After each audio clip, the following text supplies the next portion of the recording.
যশোরে দুর্নীতি দমন কমিশন দুদক আয়োজিত দিনব্যাপী গণশুনানি অনুষ্ঠিত হয়েছে। ২৬শে অক্টোবর রবিবার সকাল ১০টায় জেলা শিল্পকলা একাডেমি মিলনায়তনে গণশুনানির আয়োজন করেন দুর্নীতি দমন কমিশন দুদক। সহযোগিতা করে জেলা প্রশাসন ও জেলা দুর্নীতি প্রতিরোধ কমিটি যশোর।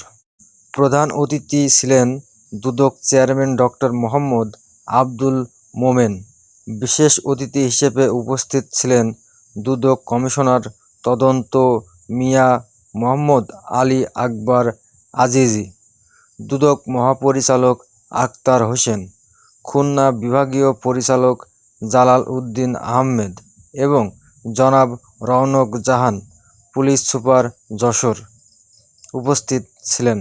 প্রথমে অতিথিরা বক্তব্য রাখেন এবং পরবর্তীতে জেলার বিভিন্ন সরকারি, বেসরকারি ও স্বায়ত্তশাসিত প্রতিষ্ঠানের বিরুদ্ধে অভিযোগ নিয়ে সেবা গ্রহীতা ও কর্মকর্তাদের মধ্যে সরাসরি প্রশ্ন উত্তর অনুষ্ঠিত হয়।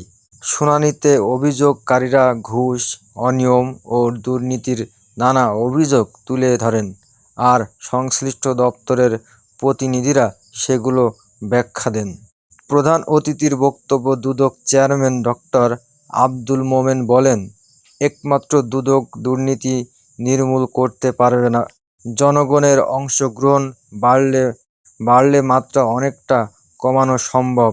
দুর্নীতি, জনগণ ও দুদক একসাথে সংযোগ স্থাপন করেছি, এতে স্বচ্ছতা বাড়বে, দুর্নীতি কমবে। গণশুনানিটি সঞ্চালনা ও সভাপতিত্ব করেন জেলা প্রশাসক মোহাম্মদ আজহারুল ইসলাম যশোর।